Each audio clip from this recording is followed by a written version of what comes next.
Jeg har alltid vi for så smått å begynne. Først av Øtlund, hjertelig velkommen til Sommer, til dette tiltaket som skal reie Kipa 4. Vi kan spørre, hvor har vi valgt at område evne fosterdiagnostikker? For det første må vi tilkjenne lovene for skal reie, som sier i grein 3, at vi med annet skulle arbeide vi, at skal reie ekleier gongtene i samfunnet, og teker av eknon avon, til vidtjerer allmennar og prinsipiellar etiska spurningar om gransking ui og nuslige bioteknifrøye og uileveteknifrøye som hever avvarskan av menneske.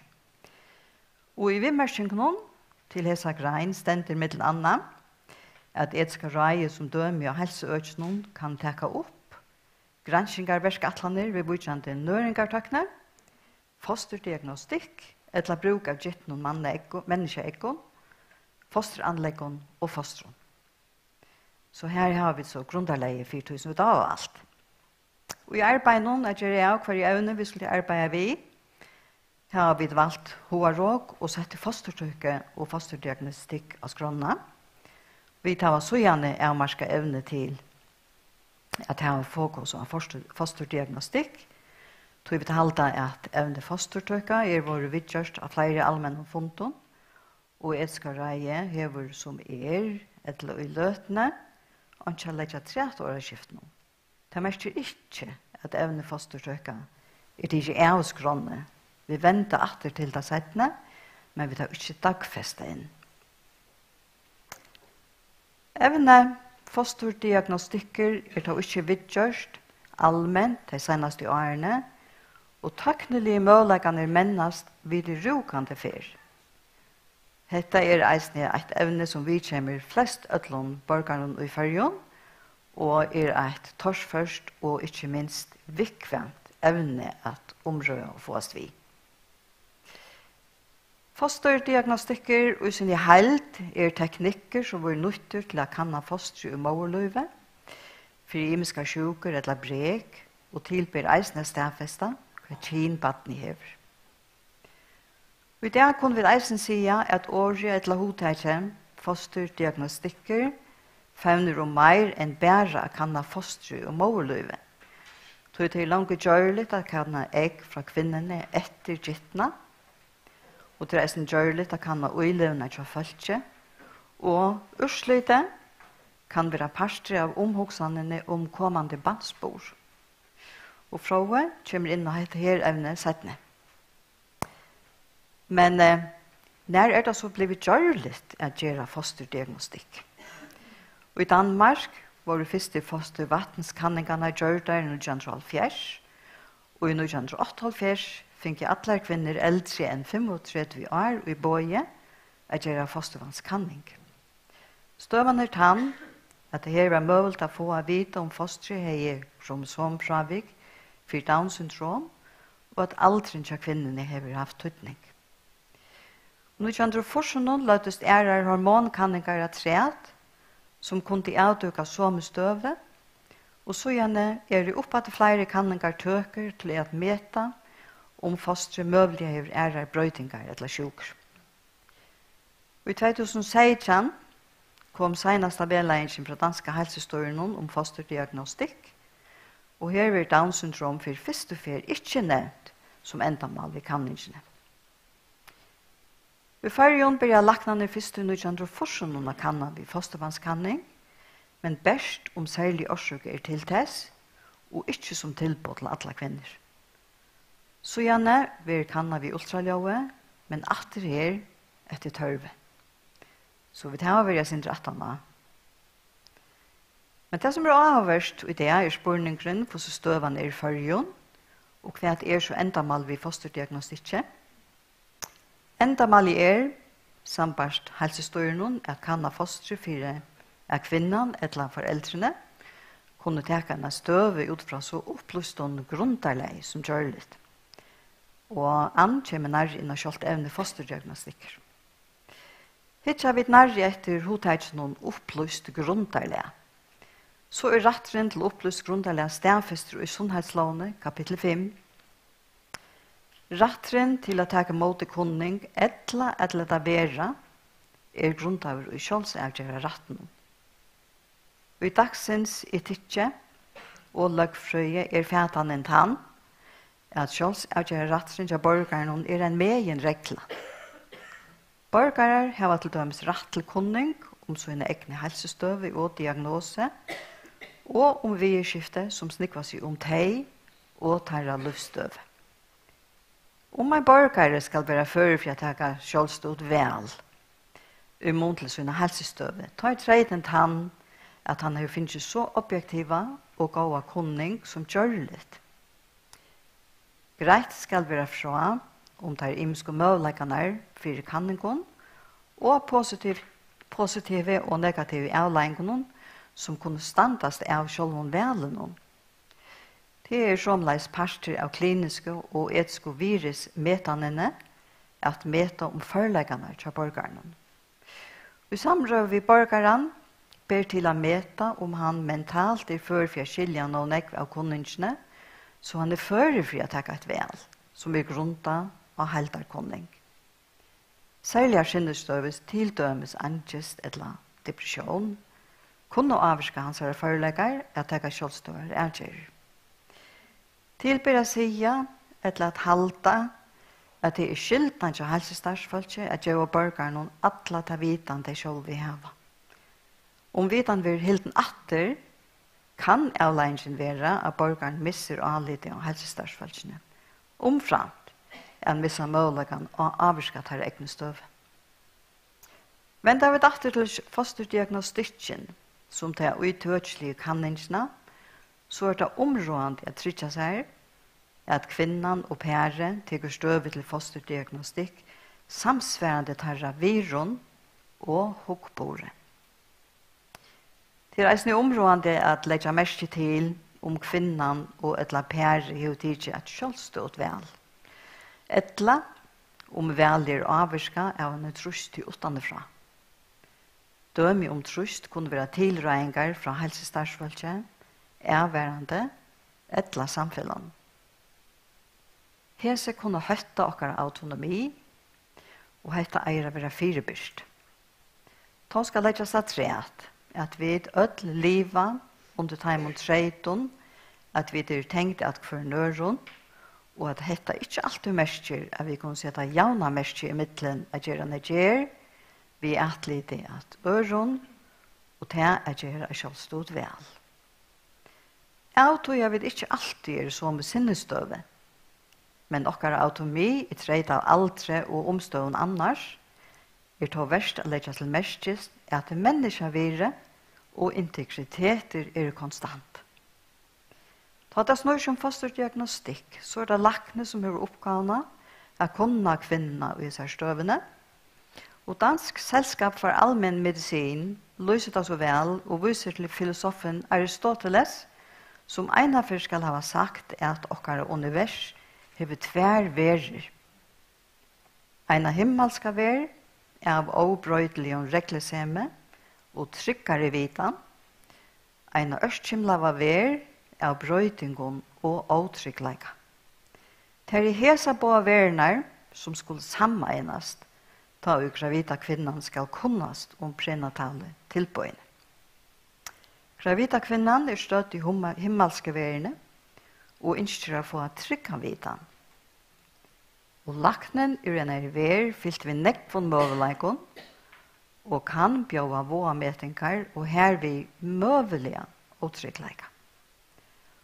Oppgaven til laknanen å flyta kvinnerne fra himmelske verene til realistiske verene, men skal samstundes trykja seg at kvinnan skiler åtryggleika og kan bruka vitanna til å taka rødt og avgjørende for seg sjølva og for kommande badne. Kunningen skal gjeva så neutralt som gjørligt.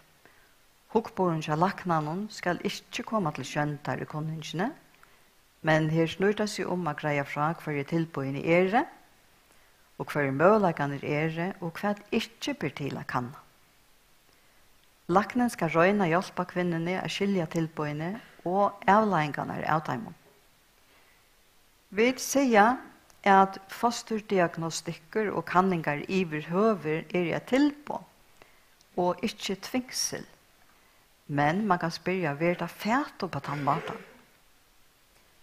Tilbå om fosterdiagnostikk, og det er et tilbå, bygger som greit er fra av gjødla kunning. Men gransking, som antropologen Laura Louise Heinsen har gjort i Danmark, viser at kvinnan tolkar tilbå som er tilmæle fra systemet nå, helst enn tilbå.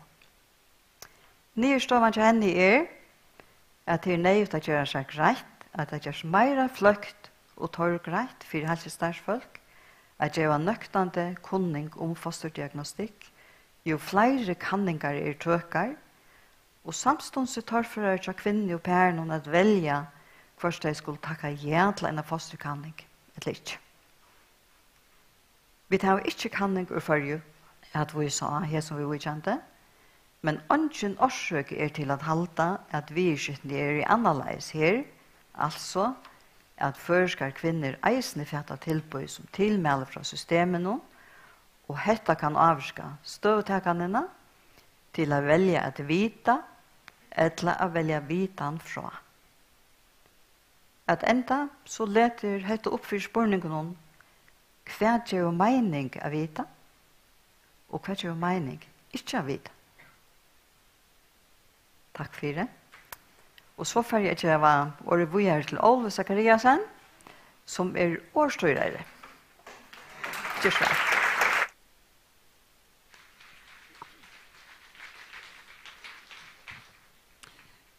Ja, takk for det. Hører du meg vel? Ja. Jeg får eisne å si velkommen til Konrad, som er møtt opp. Deilig å sitte at det er nek som møtt opp til dette her tiltaket. Det vil være 4 framløver i kveld, det vil si her av et han ene fra Hildur, og nå er så er det trutjere træt, og at han åter, så atler vi at det skal være et åreskifte, og til det er mer enn hjertelig velkommen til at sette spurninger, eller gjøre vimerskinger til det som blir sagt her i panelen. I skibet så er det at jeg setter først nærkere få spurninger, og så slipper jeg tid fra meg eisene. Og så skal jeg si at hesten her funderen, han vil teknologstolka vårt, og så ikke det her, og oppleggene til å være eisende strømt av heimansøyene tja etiske ranen. Jeg får lov til neste oppleggshalteren fra meg, det er Ann Danielsen. Hun er iverlagtende og serlagtende og i kvinnesjukken, og så er eisende limer i etiske ranen. Og hun får greie åkken fra hos fosterdiagnostikkeren i Kipavre Førjen. Gjør så vel, Ann.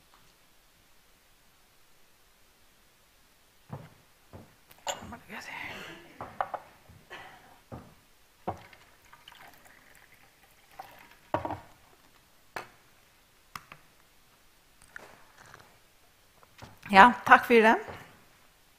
Jeg arbeider som sagt av Landsjukhusen, vi som føjelakne, og så ikke nekva badnakoner. Og jeg skal greie det fra hvordan tilbøy er i førje. Enda målet vi at gjøre fosterdiagnostikk er at stedfeste fra vik til fosteren om kvinnan innskydda. Og det gjør okkon møvelega at hvis vi finner et fravik, at fylltja graviditeten og neivarg enn vi annars hadde gjørst. Det kunne være sjuker som vi stedfester som kunne utvikla seg i jøkken graviditeten, som gjør at vi kan skal være at det er nøyt at badne at vi gjør keisarsnitt og æren tog til å støve vestnær. Ofta hvis det er alvarslig brek eller avvik, så ber vi om en second opinion kanning av rutsjukhusen. Det er eisende tog at det gjør åkne tryggleika. Hvis det er så alvarslig som vi talta, så er det godt at det er godstyrt feirlaknar som suttja kånene. Hvis det er nøyot, hvis vi møter at badene kanskje ikke for at iverleva en av føying. Så kommer det typiskt av russjukhuset og være satt her. Og hvis det for eksempel dreier seg om en alvorlig hjertasjuk eller nøyrasjuk, så får det eisende mulighet å ta seg ved en serlakna innan badna hjertasjuker eller en skolakna innanfor hjertasjuker som kan gjøre dem god og objektiva information om hvordan utliten er for dette badnet. Det er en rævlig stor og tung avgjør at teka om man skal fortsette graviditeten eller avslutte graviditeten hvis det er så alvarsligt avvik eller sjuka som badnet hever. Så det er ekstremt viktig at det får gode opplysning og objektive opplysning. Og så er det en område at badene blir født av en sjukhus som er klart til å ta imot badene og kan vidgjøre badene så kjøtt som det kommer.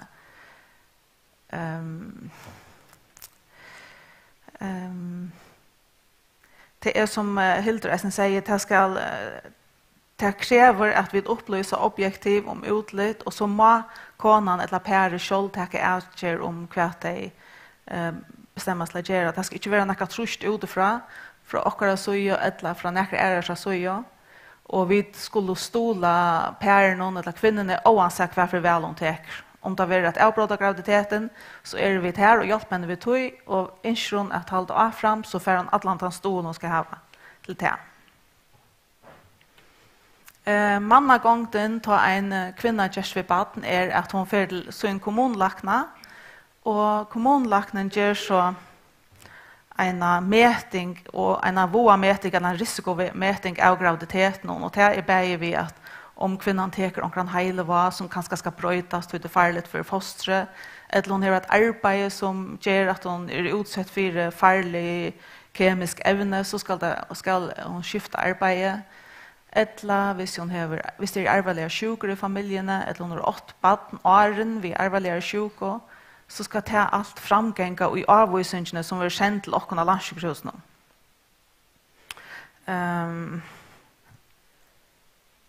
Ta vi så få avvisningene, så hittar vi det jøkken hva er veien i denne graviditeten.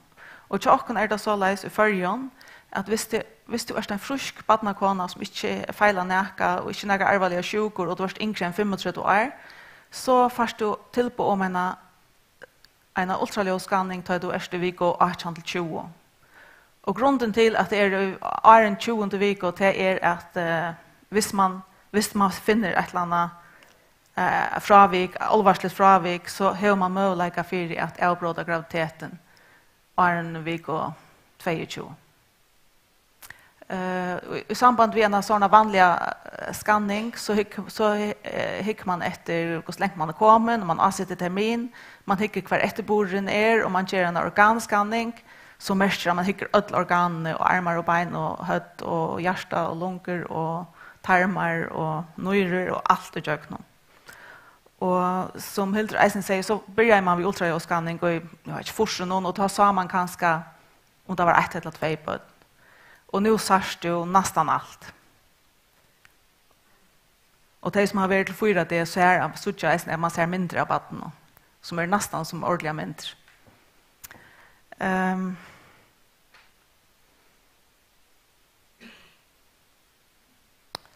Ter som hava ter badnakonar her som hava øktan voa, altså det vil si her det er akkurat et eller annet vid baden som gjør. Nei, kanskje her er nekka i familiene, vi arvelige om sjukon. De får en individuell fosterdiagnostikk. De som er annars fruskar, men er eldre enn 35 år, eller 35 år og eldre, de får et tilbud med en kromosomkanning som er en NIP-test. Og som Hildur Eisen fortalte, så fikk man før et tilbud om fostervannskanning, og det er en kanning som var gjort at man er 16 viker, og man fikk typisk svær til man var 18 viker, og da var det rettelig sent å få en sånn kanning, og det var ikke nek som hadde AHU i tog kanningene. Den kanningene vi gjør nå er en blårøyn som man teker fra mammene, og får DNA fra baden, og man kan gjøre det langt i viko 11.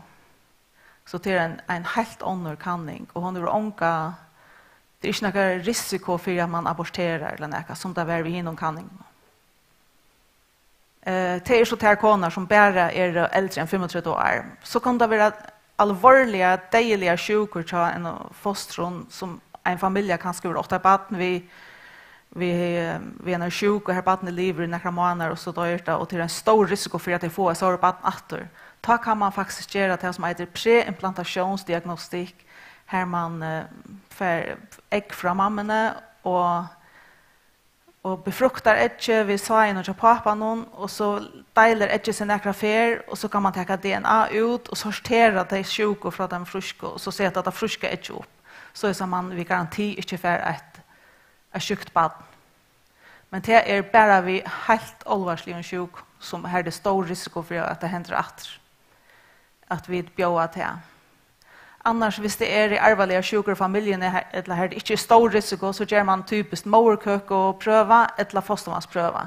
Og det er det som stender her, korium villi, biopsi og amniosyntese. Og hese koner får sjølvand i eisene til på om organskanning, vanliga organskanning vi går 18-20. Den her nødja testen som jeg snakker om, han har vi brukt i en 3 år. Nej, jag tror jag är. Och hon är rättliga nog eisen i Danmark. Och i Danmark, för exempel, här bjöar man ödlom kvinnon en naturliga skanning och nackafåldstest för att finna trisominer. Trisomi 13, 18 och 21 som är det mest vanliga kromosomavvikene. Det kan du nu finna vid hesar blodröntgen som är en non-invasiv test. Och det är en blodröntgen och först vid 95% sikkerhet stafest Down-syndrom. Och den testen, vi har inte brukt den som men det virkar som det är en ökter efterspårning rätt henne. Och det är ganska eisen till det är flera som är 35 år och äldre som får bötten i det. Det är nekve 4 månader vi har så testen i månedlande fostervannspröva. Det är att hon är inte vant för att abortera och hon är sikker och trygg och visst den här testen visar att det är stor risiko för att du först är barn vid trisomi så får man vågar och göra en fostervannskanning eller en moderkökopröva. Men det är självant bara hvis kvinnan inte det. Ofta upplever vi att barnakoner kommer och här var kanske inte ordentligt gjort så grejt för att här alla brukar så röntna till. Eisen det som Hildur snackar om att det blir till på så tar man av utan att ha gjort så helt klart för man alla brukar det till. Man huxar att det är bara en blodrönt och ska bara trycka med allt i läge och man förväntar allt i läge. Men ta blir det tås som vad ska du bruka det till och och så nej jag man inte avbryta graviditeten under någon omstånd men hur ska du så ja men det vill bara vita att visst det är så det är center imest kvart orsaken är till man inte det. Tjockon är tillböj bara för kvinnor i 35 år och det är risiko inför Down syndrom ökas betydligt vid allt någon. Men det är eisen så lätt att det är fler kvinnor under 35 år som får böten så man får eisen böten vid Down syndrom yngre och så man är yngre än 35 år. Man kan säga att åkara program är att inte ratta in till här som det största risiko. Vi vågar möta koner. Här som har risiko här får eka kanningar, hinnar få att standardkanningarna. Men vi upplever eisen att här som kommer till sina första skanning och vi går 18-20 här har största allar veri och finns just en skanning av omkring privata skanningsstov. Så det är helt säkert en törvor som vi kanske inte nökta som är nu. Men spårningen är så om vi skulle göra det det är medicinskt rätt att göra eller vi skulle bara göra det för att det kunde följa sig trygg. Men det är så att det är området. Så spårningen om ett tillböj som vi har i förrjun är nöktande. Om vi skulle ge vi ödlom kvinnorna ett tillböj med att inte hända hesa blodröntorna. Man kan säga att det som man finner vid hesa blodröntorna är bara trisomierna, alltså Down syndrom och tvär andra sjukdomar som är syndromar självsamma. Och hendan testen kostnaden som kostar 5 000 kronor per kanning. Och Down syndrom har en tryttleika til 1-6, så cirka 1 barn vid Down syndrom som är fött år i förrige. Och så kan man säga att själv om NIP-testen är normal och du har ett barn som inte är näkra tris som mig, så är det inte näkra garanti för att du första fruktbarn. Det kan hända nek, och det är nekva sjukor som inte är suggest i kromosomen.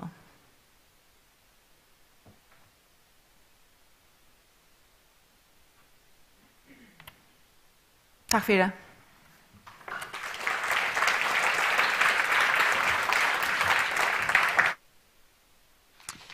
Ja, vi sier eisne takk for det, Ann.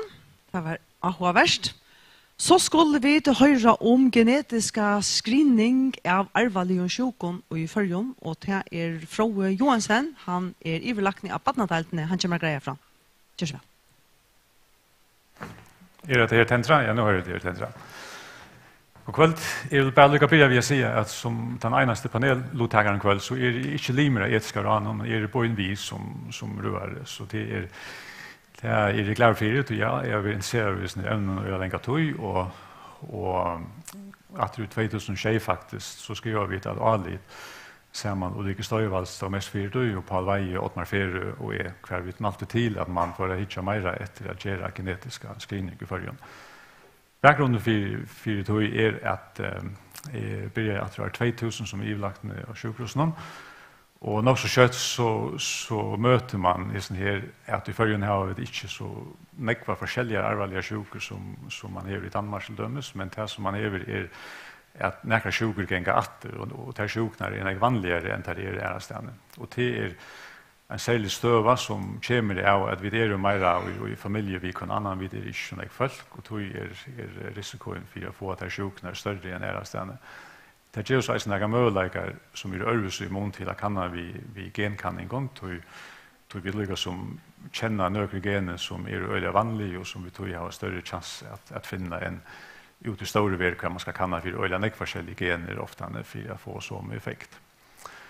Så det lykker som interessant ute, men i aller første sier jeg bare synder om screening av nøyføring om hva det og det blir jeg lengt av åren man får å kanna genetisk. Det liksom en annan måte at jeg sier, hvordan blir jeg alltid til screening? Og det blir jeg etter i Danmark, og så i Førjun, i 75, vi tar som heter PKU, som blir jo som navn i korsten, som man teker blodprøvene, og da man prikker nøyføringer i helen, så kallar man PKU-korst. Og navnet stav så helt alltid fra 75.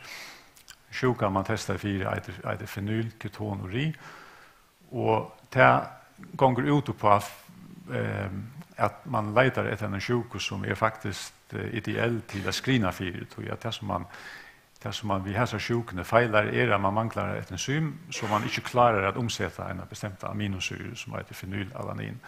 Så hvis man ikke gjør nækka, så vil jeg ta i bøttene bli sverst menningaterne via IQ på 40 eller okkursord, og hvis man finner til å tullja, innrattar kosten til dem, så det ikke får for nek fenylalanin, så utvikler det seg normalt.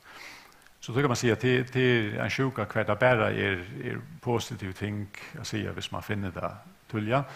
Då startar man dessa kanningsna här ta, och det fungerar så på att alla nyföringar får tidsje det hel blodprøvekorset, og så hvis det att man finner hacka i nivåer av fenylalanin ute i prøvene, så vill vi kontakta av Seruminstitutet på en av vägen som så sätter vi tingen igång vid att de får en vitcher. TSH-screeningen det det nästa som blev byggt upp på. Det lågt, vi fått lågt stoffskifte. Det akkurat en parallell situation att hvis man manglar stoffskiftehormon och man inte ger några vitta, så ser man för så vitt inte några av vatten och det nyfött och man är gammalt, men som det första livet är kanske ett annan gång så blir det svärt retarderade, och det något som man inte kan vänta till irreversibel skaj. Så skall man ta sättene till för stoffskiftehormon, så skajen händer och man får inte störst några vitta. Tog det en upplagt sjuka skrina för, tog man finner det tulja som korsen, man får sätta en vitt igång och bötterna leva ett normalt liv, utveckla sig normalt, bortsett från att det skulle ha så ett stoffskifte hormontillskott på en dag. Så har vi listan lätta nästa steg här som heter toxoplasmos som är döm om att verleisen han bröjdes alla tog in att han medicinska verleisen till inte ända det faktum och man ska alltid huxa det här som vi stannar i det till han vet man är ju nu men det kan sagt också att de några är så eller till har säkert att de några så är någonting ganska bröttas inte. Toxoplasmos det helt man och i 1995 är vi som för att kanna för det till det som är det här sjuka som finns då i chatton och som gravida kvinnor skulle ansett inte att bli smittade vid. Men ta helt man att hvis man fann toxoplasmos-sjuk naturliga och fick behandla beina vid så var utlitande bättre att han får botten som hötte sjukna. Men det man så funnit det ett sånt som heter kort att det bötte faktiskt inte några särskilt om utlitande. Det check inte bättre än det gjort om man bara fann ut som vanligt ta i vattnet var fött på era matar att det var och skalle som man så för kanna för så det droppar man faktiskt att i 2020. Från 2002 har man korsat en metod och kan man kanna på en annan mata och ta kanna man för en rikve av olika sjukdomar sen. Och här är så sitter det som är så berömt i förrjun en att ha med sjukdom som vi är funnen via kanningarna men kanningarna är inte så följsamma att de uppfänger allt som har så sjukdomar.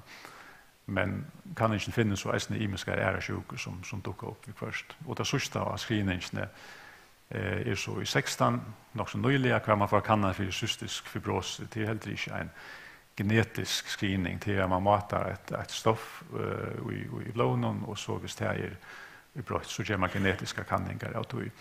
Så faktiskt, hvis man säger genetiska screening till inte man häver i det i behöver och tog det något nytt som vi är inne i.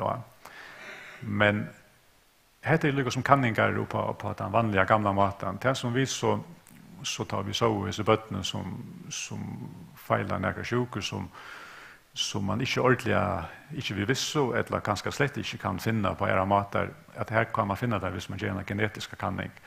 Ta helt vid att man skulle föra mer efter att pröva att screena för det här sjuknar. Och det var så att allt vi gjort att ta i 2006 om hur man kunde gripa det an. Jag hade bara allt till så att det kanske inte ordentligt här men det här sjuknar som vi skulle upp att man skulle kanna för till det samma som jag skrev i stor text här till högre och arsen. Och det täcker i nekvar imiska sjukor och är helt grejer att man virkar som volapyk att som inte är inne i såren här. Men hatta är några sjukor som är vanligare i förrjun än ärastande och som vi tar säga av sjukhusen. Det som är tänkte var att täcka tvär sjukor som dömer om hur allt det är uppförelse. Tog det är många meningar för att jag kan allt det här hade allt för näkt till mina 20 minuter. Men jag tänkte att säga att det som vi också har via sån här alliten det är tvär mekanismer eller två ting som man är ute efter. Det ena det är att det finns sjukor som man eller slett inte kan finna vid vanlig kanningen. Hver en genkanning kan konstatera där. Och det är ett viktigt argument att finna några sjukor som man kan behandla och och som man inte kan finna på en annan måte. Hinparsten av tillmälen och test som man eisen kan bruka det här till att man kan leta efter bärare tillstånd av allvarlig sjukdom så att man kan identifiera tejpörerna som har en ökta vanta för att få upp vid sån här sjukdom. Och till att vara dömig om här betingen så att jag bara säger stort näka om tvärda nyaste sjukdomar här. Den som heter glykogen storage disease, GSD, vi kallar den ofta när förskom glykogen gömslobrek. Det är en sjuka som hur näka vi hur man lagrar sockerämnen i kroppen. Tar man äter socker så blir det gömt i gömsler som säljer sig i livren, i musklerna och i omkring ställen. Men det som man feilar vid hälsa sjukorna det är man dår som att gömma socker som glykogen, men man dår inte att mobilisera det, man dår inte att frigöra socker, utan man så i bruk för så som det friska följderna det kommer. Och det första symptomen man hör vid hälso sjukna det att bött som här var sjukna att de har lindet till att få lågt blodsocker om natten medan de sover. Och det är riktigt stäffest att man hickar inte att vattnet med det sväver och man kan inte switcha ordentligt om man har lågt blodsocker utan att det blir så lågt att man ganska krampar eller färre skönligheten. Så man vet att i bötten ofta lite och här var öliga blodsocker jobben nattna och det ofta en längt tøy intill man blir mässan på att här är ett land som inte är helt rätt och så får man ta kanna och så får man kanske stäffesta livet ner sen det står och så får man funnit här att det är glykogen gömslobrek som man häver. Och ta här man en vandra för att skriva långt kunna vara kommer sälja och hejlan och imot till männingssättne men ästne organ hjärta kan ta skriva och det vattar man kan bli vaxtrar tarnaver och så vidare. Tannsjukan hon tokar inte upp ut i vanlig screeningen och pekar upp prövan och man har inte några test som finner det annat än en genetisk rönt. Så hvis man skulle sagt att vi vill gärna göra en genetiska screening så är det upplagt att man är så sjukna vid och så är man prika utbötten i hälen som vi gör i det och så är man funnit de som här är så sjukna och för igång vid vidgerna beina vägen och vidgeren är öliga enföljt hon är bara säkra man inte för lågt blodsocker börjar vi att man ger en sälja kost som man ger tutta malt och i köken lotterna. Så det är ena döme att man via gen screening kan finna nöker bött vid en sjuk och man lätt kan vidgera så att de har öliga gå utlid. In pastoren det är så mer tricky det är den nyaste sjukan som heter epidermiolysis bullosa. Och det är en sjuka som är så ska man säga allvarlig att i åkara tankon och i lakna världen så är det inte näka som man skulle vara född vid hvis man har möjlighet för att styra utan om det. Det är en sjuka som är att man genetiskt har en fel i protein som haltar huvudena ner att strukturerna ner under. Och det betyder faktiskt att huvuden istället för att sitta först så ligger huvuden bara läs om man har. Och de bötterna tar det blir fött här var ofta inte något särskilt symptom men det här var ganska sin nekla bröjting kommer öliga diskret.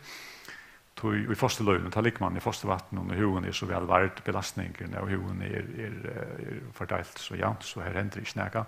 Men tar man kommer ut i världen, tar man kommer lite och en underläge, tar man teker i vattnet för att skifta blävna eller vad man gör, så lossnar huvuden. Man kommer simpelthen till att hålla huvuden av och så läts det ganska tog stenen, men det blir inte fast, det är nästan som kommer till lika läst och så har man skiftande svar och det bötterna här var ofta en lustlångt och på ganska hållt år ett åkersår och det har öliga på inne alla tog in att ta svär till att brandsvar kan man säga att här var tantillstanden och det här var onkan lustkvalitet imot till att allt det som det är utsatt för. Jag tycker ändå inte hon är inte ekvislig men jag är ju för att vi klarar det här ikväll. Jag vill säga att det inte är förspatt, det är en mynd jag bara har funnit av näten och hur det ser ut. Men det är lika som en sort bild att man kan söka störst svar och så in i kroppen men även i urahinen och armen och halsen och det är en stor blöra som minner om man har brandblöra.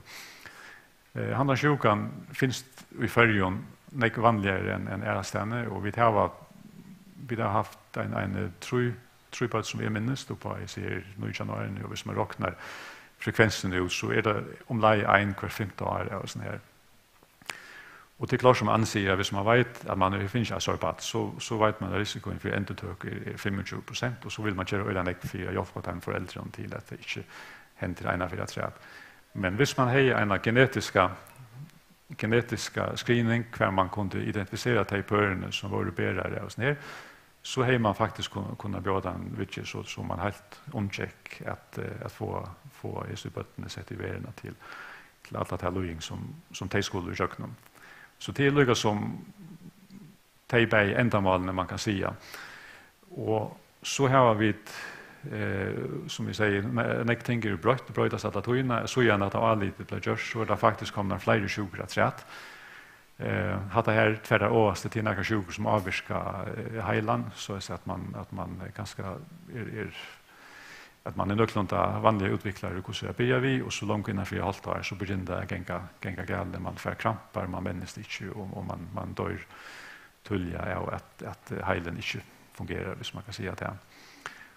Så här är långt under möjlig screeningsävner att säga att så är det innan sjukna ni rätt men det är princip ju ute i det samma man är ju några sjuka som man kan lätt behandla där vill jag öla gärna finna till okomplicerat så är man några som är då stark allvarligare och kvar man kan säga man vill röna spärra ötlon inte minst föräldrarna för att kämpa trauma det att få så är bad och så är det några sjuka som beväger sig in i mitten och här kan man diskutera lika som kvar ska man lägga gränserna för hur man ska leta efter hur man ska risikovurdera men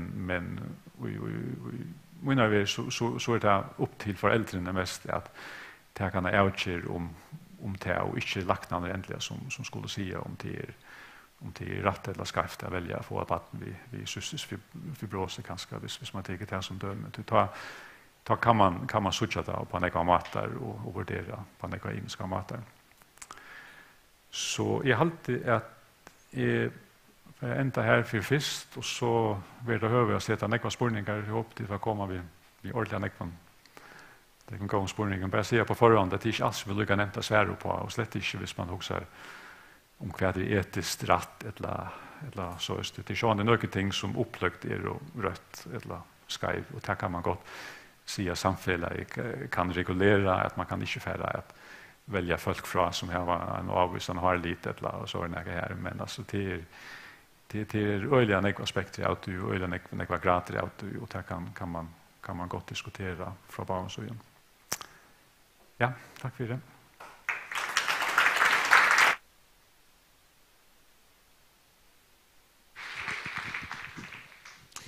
Ja, tack för det, Frode Johansen.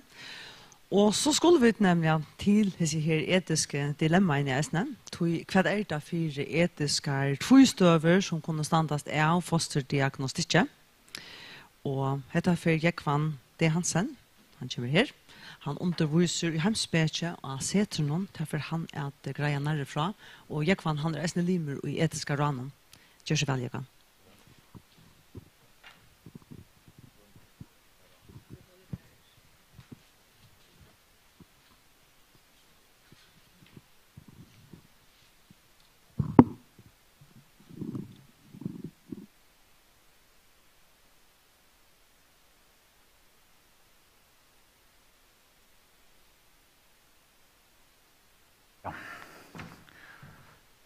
Finna det slide jammer. Ja. Det är klart att det sort evne som det här har ögonägg etiska aspekter och vi kan sjå inte nå att komma in i ödlig kväll men jag får finna några bortror som jag håller ganska vidkommande och intressant för dessa diskussioner som vi har och det är något som från en ände av. Vi kan spela Kvui vita. Och helt att vara sinter nu att i början att vi vill gärna vita om kemiskiften tja fastron såna kan man egentligen kvui kvar är det som ligger attanför. Och hvis du börjar från ända så kan du se så att nu tar jag det fisk som är etiskt okomplicerat som inte förgörs nägvi. Alltså vi kan kasta bort från rådgivningarna och möjliga vitcher under vigångtöjnen. Och det kan man nästan inte vara osamtro i. Det är ett tema vara något gott. Det är något som är lätt att argumentera för. Och så kommer vi böt om rådgivning och möjliga vitcher har baden fött.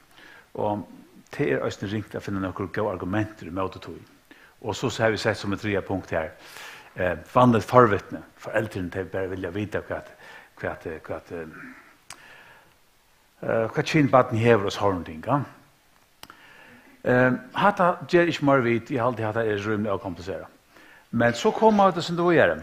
Og nå kommer vi til det som kanskje kan innehalda her avbjørningene som vi tar snakket om kveld. Og her skriver vi til at kanna for sjukgrupprek som mulig for å føre til avgjør om fosterdøk. vi øren åren, vi skulle bruke henne teknikken til å prøve å finne til. Vil jeg ha etter badene, eller fastutøke en løsning som foreldrene velger. Og nå øyder etter tiltaket fosterdiagnostikker, og ikke abortdiskusjonen som så. Men det klart at jeg ser tingene til litt nek opp et hver nøren, og jeg får som mest mulig at fokusere på det som her vi diagnostikkene gjør. Hek. Så får jeg distribuere. Og så ser vi at fosterdiagnostikker et tilbud, men hvordan vuffent. Og så som teknikkerne mense oppgjøkken årene, så tilbøyene vukkaje og blir kanskje også mer avanseret og mer precis og sånn. Men her så fyllt alle tøyene en spørning om hver ting vil jeg bjøve, og hver ting vil jeg ikke bjøve. Til dømes, hvis du tenker til danske etiske røye, så har jeg tatt oss en atter fram om dette her. Hver tilbud skulle være, og hver setter vi marsje for tilbuden. Og et bå, det så fyllt til at man hever en negativ lista, det er ikke det, man lister noen ting opp, her vil ikke bjøve fosterdiagnostikk. Eller man kan også vente til høtten, og si at vi tar en positiv lista. Hese tingene bjøver vi en kanning for. Men jeg halte ikke at det en semja om hver ting skulle stande av sin listan, og øysten har man til hoa at det et dynamisk felt. Det brøydes alle tøyene, hver ting mulig, og hver ting kanskje akseptabel og akseptabel. Så får jeg til neste. Og det kanskje nok så avhåvert. Hver vidskifte kan ta godtakast av kannafire, og hver kan ta ikke.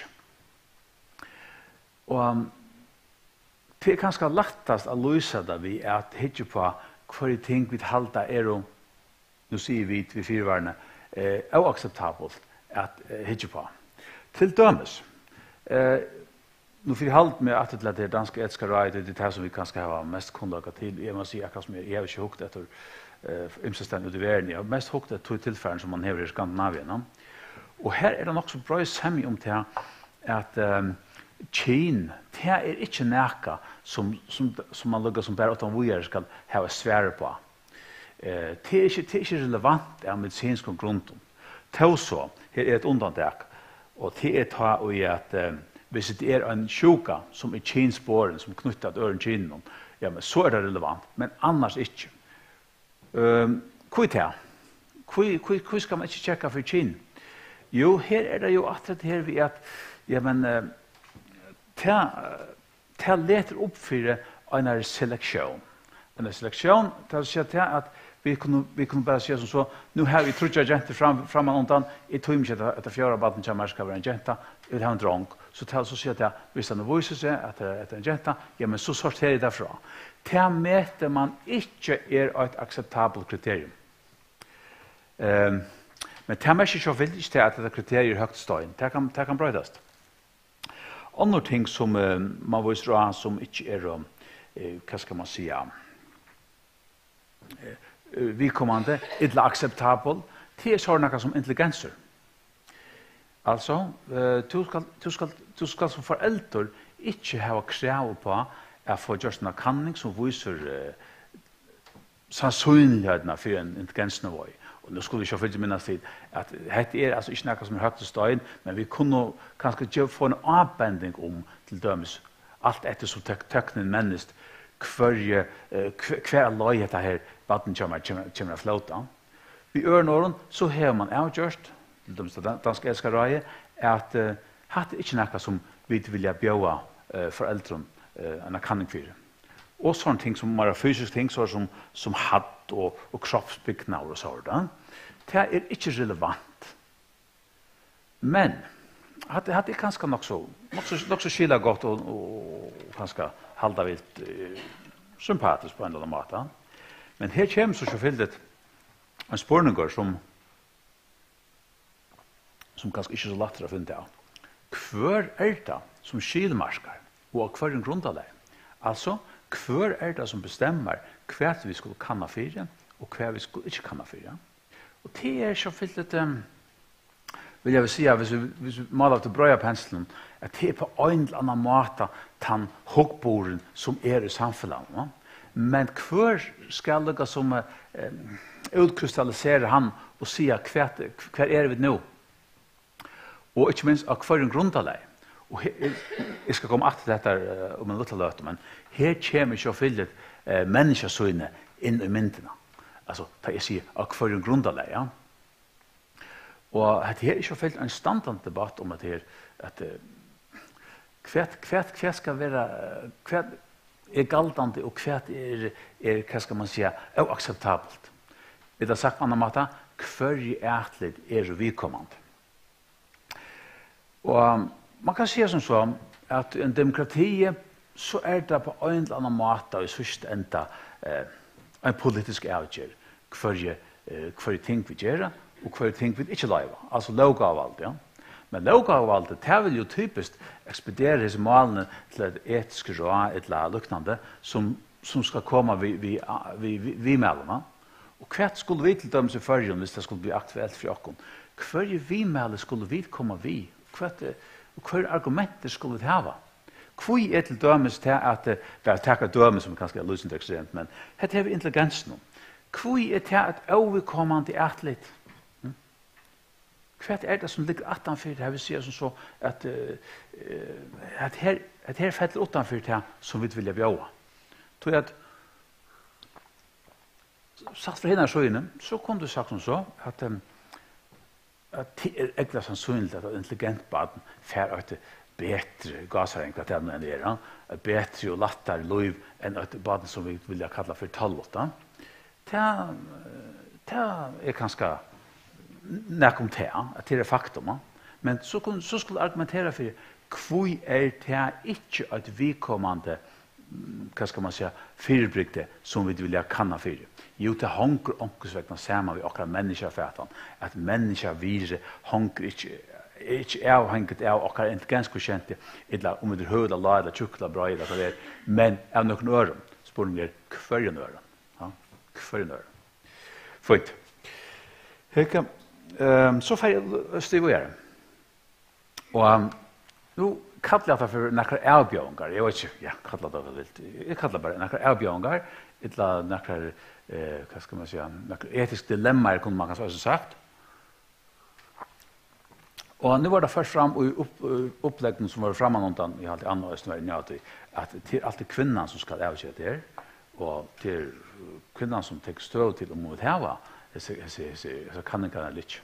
Og her det så fyllt prinsippet om sjølvsavgjørretten til øynestaklingen. Det et vire, kan man si, okkar vesterländska mentan, at sjølvsavgjørretten, det som vi kallar for autonomi, det hever en høyanstatus. Ja?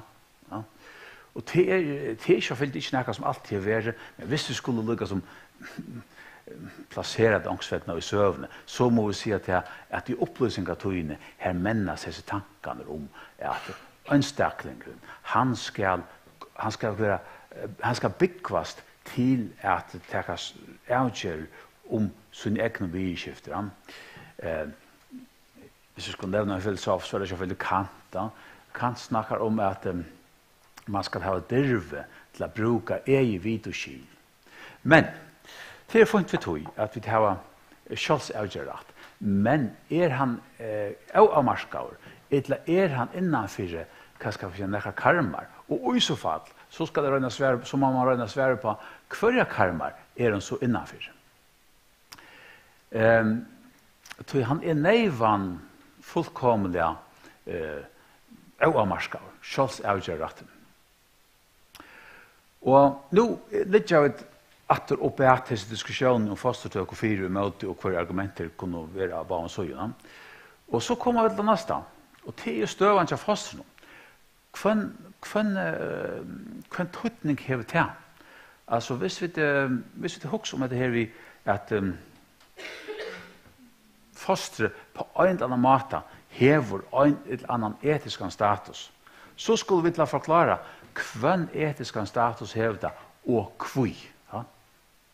Hvis vi nå ser som så, at vi bjør oss av kanningene, og at foreldrene, eller kanskje primært mammaen, tenker av, og for å vite at her er så stor risiko for en eller annen sjuk, eller brek og sånn, ja, men hvordan skal man så avvise seg tingene her? Sjås avgjør retten møtevis status til fosteren. Hatt en trobel diskusjon, og han diskusjonen, hun lukket som, hva skal man si, tid ikke å få han akkurat enda, for så vidt. Altså, hun kører akkurat samme idé som hun kører for ganske 30 år siden. Det kommer ganske noen nye argumenter, nye aspekter inn, men fundamentalt sett, så som jeg da sier det, så man samme sted. Og her er så et av tre at vi selv avgjør rett nå, som jeg ble nevnt for. Dette skal være en opplyst grundaleg. Men hvert er et opplyst grundaleg? Altså, hvordan opplyst skal man være for man kan si at man kan skikke til å ta en avgjør? Det er jo det faktisk av oss som har særlig djupt innlitt i disse her vidskiftene. Og tar det så fyllt at vi sier vi skulle ha en kvalifiserad rådgivning som skal rådgiva neutralt, eller hvordan så sækligt. Spårningen er så fyllt, ja, men hvordan neutral henne rådgivning? Det kan man så fyllt problematisere. Og her er også noen ting som kanskje rymlig abstrakt og trobel at ta støv til, særlig kanskje hvis det hos som en kvinne som når presser støv, som stender og via i midten, altså, det her noe alvorlig til at det skal velge et fostersra, eller hvordan skal det være? Til dømes hvis hun får noen sannsynlighetskoeffisienter i 4 imske sjukner ut fra en kanning. Men hva vil det si i hverdagen? Hva vil det si at chansen for å få et bad som heter til brek 1 til 135 eller også noe? Altså vi når sjals av retten funnet nok og så gjør men det en spørning om hvordan opplyst grundaleg i hverdagen eller praksis. Ja. Det som jeg prøver av oss der, det er at vi kunne kanskje hava tvær polar i oss nær. Det ene til, som sagt, sjals av retten heter støven til fosteren. Så kunne vi spørre, ja, men hva tøytning her det for samfunnet og mannafætan? Og her må vi så si at du går til Vesterheim i akkurat norrlandske velferdssamfunnet. Her individet øyelig sentralt. Altså til individet som i sentrum og til det som avgjørende. Men det ikke noe som givet innenfor for alle. Det ikke faktum som døtt ned av himmelen. Det noe som kanskje blir tilgjøkende og tilgang. Jeg kan nevne til dem et døme at Danmark fikk det første abortlovgavene. Jeg hadde det var i 1933. Ta lukket som man reflekterer i disse tingene her ved å få fostertøk og sånn. Men ta var det ikke ærtelig til det ønske kvinner, eller til det ønske fostre, og hvordan et eventuelt lov til fosteren for å bli. Nei, ta var det samfunnsærtelig. Ta var det den begynnende sosialstaten som ligger som politikerne hoksa om, og ta stendt på annerledes, at, men ikke året, men det nekker vi at det var en belastning for samfunnet, hvis det var født for noen bøten som å breka i og komme og kreve underhold fra de allmenne så. Ta det utelukkende av samfunnsærtelig, og ikke et individuelt ærtelig som teler. Nå kunne vi se som så, nå har vi fått kanskje fokuset mer på individet, og det vi kanskje glad for, så gosser vi vil ikke akkurat oppfattende av hva det er godt samfunnet. Men det kommer ikke utenom at samfunnet ikke fullkomlig koblet av ødelens nere.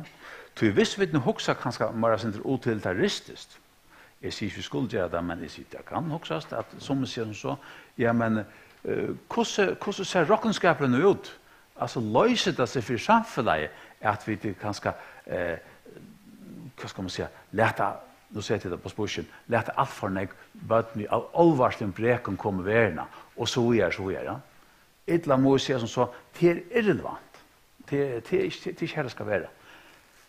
Under ødelomstøven så kommer vi ikke utenom at samfunnet og mannafætan til øyne noe som spiller inn i det. Jeg skal komme til mannafætene og det sørste som jeg kom til, men nå får jeg til det neste her. Hvers avhåndmål brennende. Og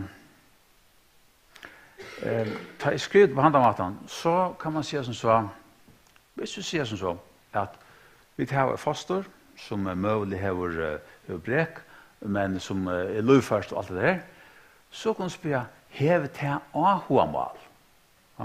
Det er et klassisk aspekt i diskusjonene om fostertøker. Hever et foster avhåndmål, og hever det avhåndmål som relevanta. Motveis kanskje, avhåndmålen tja en foreldrapær. Altså, hva det som det avgjørende? Og her kunne sagt som så at vi tok saken kanskje et foreldrapær som hever sånne livsatlaner og ideer om hva det går av liv og alt det her. Men nå kommer så takka være fosterdiagnostikk og disse vitene som vi får ta veien. Nå får det så vite at det rettelig sannsynlig at de for å få et brekabad som kommer at kallvelta tykkere livsvåner eller tykkere livshoksan og hva det skal være.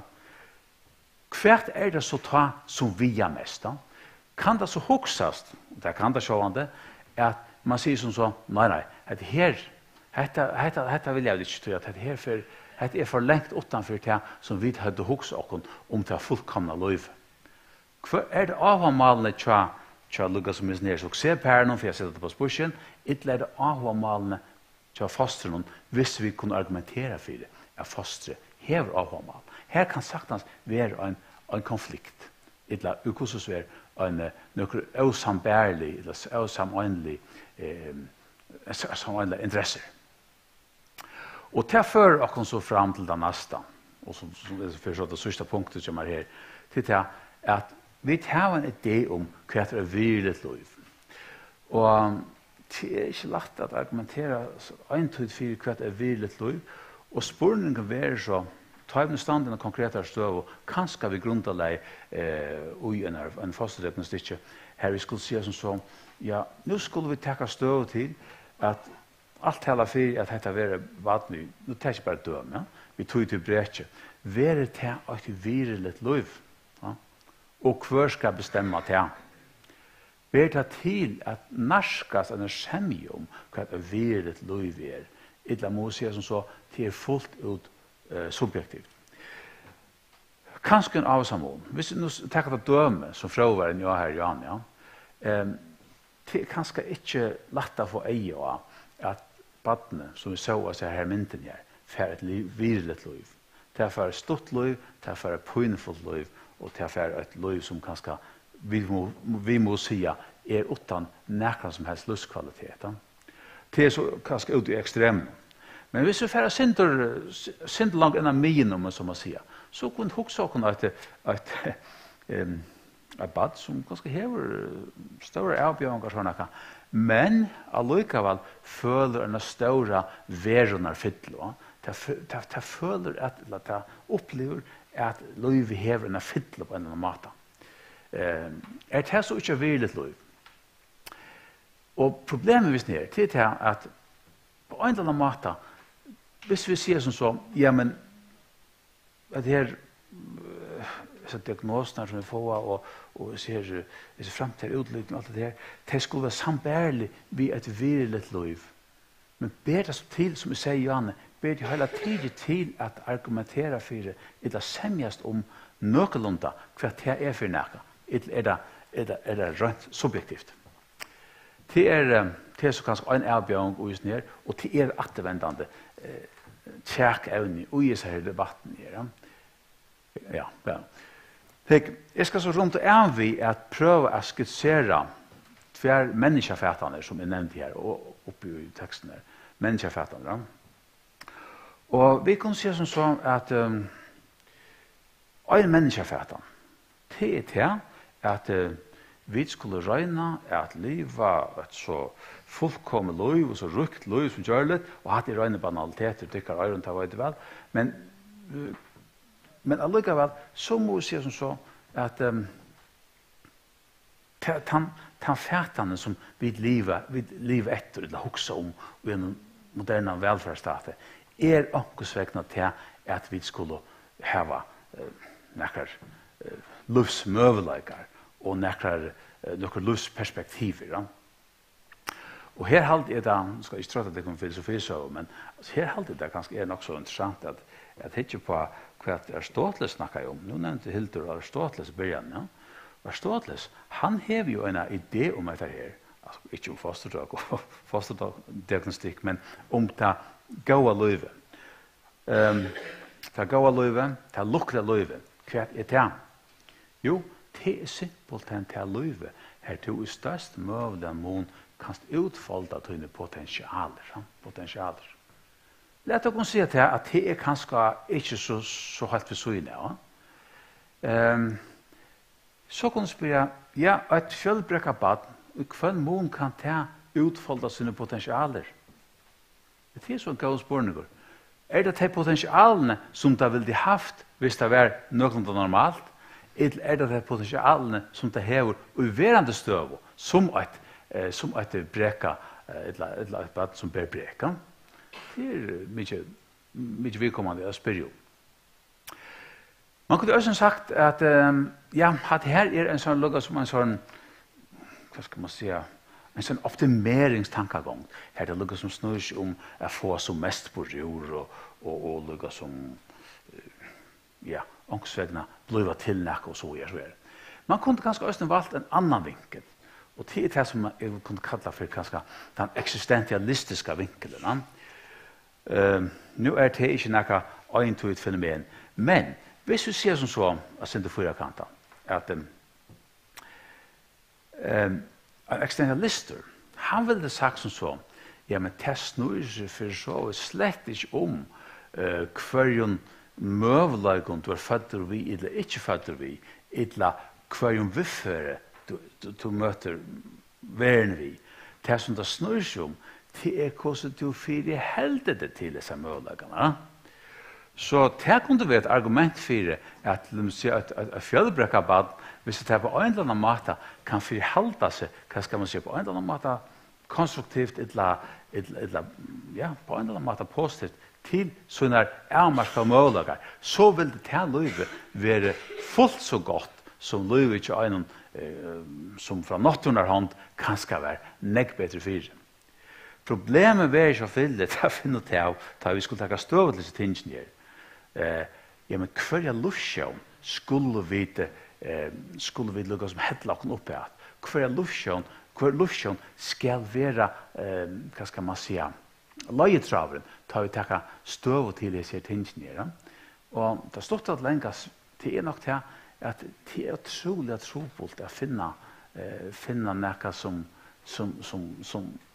øyntøyet kan gjøre oss en leietra, uten at vi har kanskje rymelig gode argumenter mot. Men det så støvan som hun Så vi som ikke er så kjent. Jep. Hvordan det? Nok tog etter? Ok. Ja. Fint. Ja. Hei. Tar vi nå vi kan få etterlatt her vi tar et punkt her som hva er det her? Ja.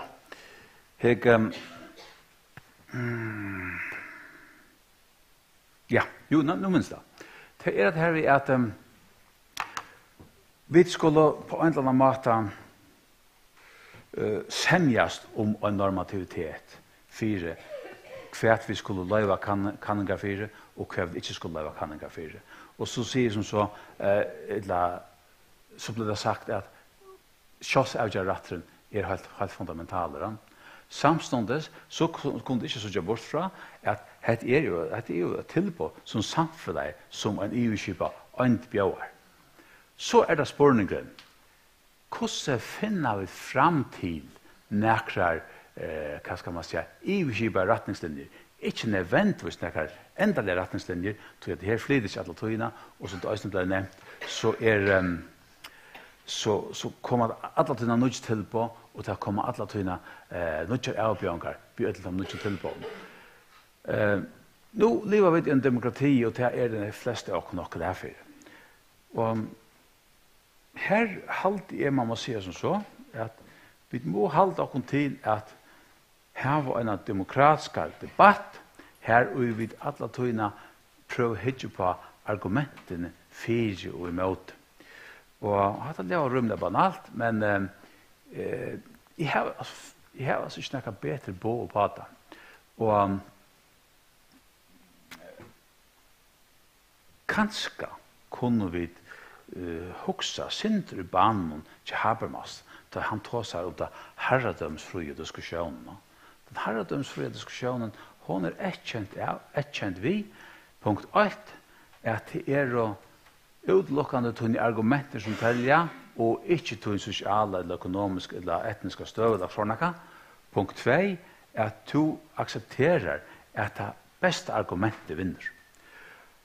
Hatt er ikke en måte å komme til noe endelig og evig urslut på, men hatt er så gosser og en måte å prøve å løse slike konflikter, ikke minst etiske konflikter, da det kommer til at dette er reproduksjon og så gjør. Og rettelig viser det at på noen måter standa vi kanskje bare for begynnende av en menning som vi overhøver ikke kunne gjøre sko, eller EU-sko. Og her husker jeg også særlig om at her vi at for første fer i søvn til mannatene, så har vi muligheter for å gjøre inntil i okker egen arvmassa, brøyde okken selv. Hva gjør vi til? Nå vet du alt det. Det er fettet utenfor det her, og det skal ikke fortrøtte det om i kveld. Men det er et evne som kommer at trykker jeg fytler nekter kommende årene, og det kan kanskje også bli et evne til det etiske ramen. Livs så spyrst. Takk for det.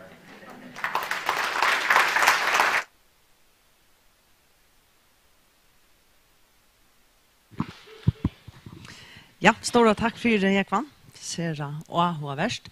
Och så är vi kommen till åraskiftet som för att vara här. Och Palborslot här kan nu.